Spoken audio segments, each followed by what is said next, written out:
बीते दिनों राजस्थान विधानसभा में गहलोत सरकार में मंत्री राजेंद्र गुड़ा ने एक ऐसा मुद्दा उठाया जिसे लेकर गहलोत सरकार ही कटघरे में आ गई और बीजेपी वालों को एक मौका मिल गया। दरअसल राजेंद्र गुड़ा महिला सुरक्षा पर राजस्थान सरकार की विफलता पर चिंता जता रहे थे। मणिपुर की चर्चा के दौरान उन्होंने कह दिया कि हमें अपने गिरेबान में झांक कर देखना चाहिए। ये स्वीकार किया जाना चाहिए। सच्चाई है कि हम महिलाओं की सुरक्षा में असफल हो गए और ये राजस्थान में जिस तरीके से अत्याचार बढ़े हैं महिलाओं के ऊपर, मणिपुर के बजाय हमें अपने गिरेबान में झांकना चाहिए। श्री छगन सिंह, माननीय ऑर्डर। अध्यक्ष महोदय, मैं पॉइंट ऑफ ऑर्डर इसलिए उठा रहा हूं कि ये सरकार आर्टिकल 164(2) के तहत कलेक्टिव रिस्पांसिबिलिटी से चलती है। हमारे संविधान में लिखा है सरकार का एक मंत्री बोलता है, इसका मतलब पूरी सरकार बोल रही है। सरकार के इस मंत्री महोदय ने सरकार की कलाई खोल दी। मैं उनको तो बधाई दूंगा ही दूंगा, पर यह शर्मनाक बात है संसदीय मर्दों के प्रदेश वाले मंत्री जी। इसी बयान के बाद एक बार फिर राजस्थान की सियासत गर्मा गई और फिर गहलोत ने एक्शन लेते हुए उन्हें बर्खास्त भी कर दिया।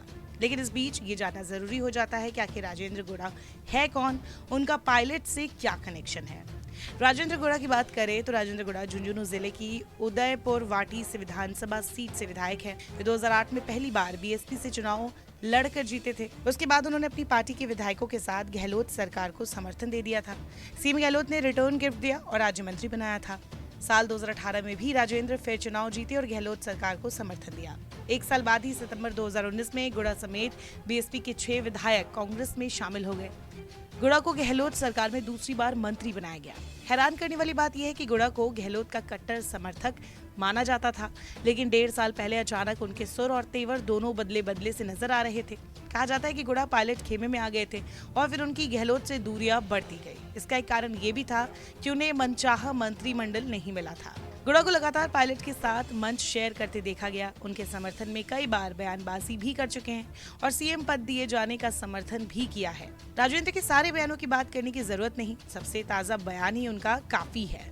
इसके अलावा अप्रैल 2023 को पायलट के समर्थन में उन्होंने कहा था, अगर किसी ने मां का दूध पिया है तो पायलट के खिलाफ कार्रवाई करके दिखाए। 15 जून को सचिन पायलट की जन संघर्ष पद यात्रा के समापन पर बड़ा बयान दिया था। गुड़ा ने कहा था कि हमारी सरकार भ्रष्टाचार में डूबी है और भ्रष्टाचार के सारे रिकॉर्ड टूट गए हैं। राजेंद्र ने पेपर लीक मामले पर कार्रवाई न करने का मुद्दा भी उठाया।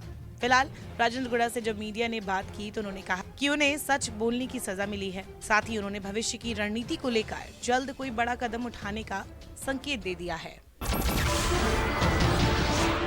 नमस्कार, मैं हूं मानक गुप्ता। अगर आपको हमारा ये वीडियो पसंद आया हो तो इसे लाइक और शेयर जरूर करें और हाँ, हमें सब्सक्राइब और फॉलो करना ना भूलें ताकि आप देश और दुनिया की कोई खबर मिस ना करें। तो जुड़े रहिए हमारे साथ और देखते रहिए न्यूज़ 24।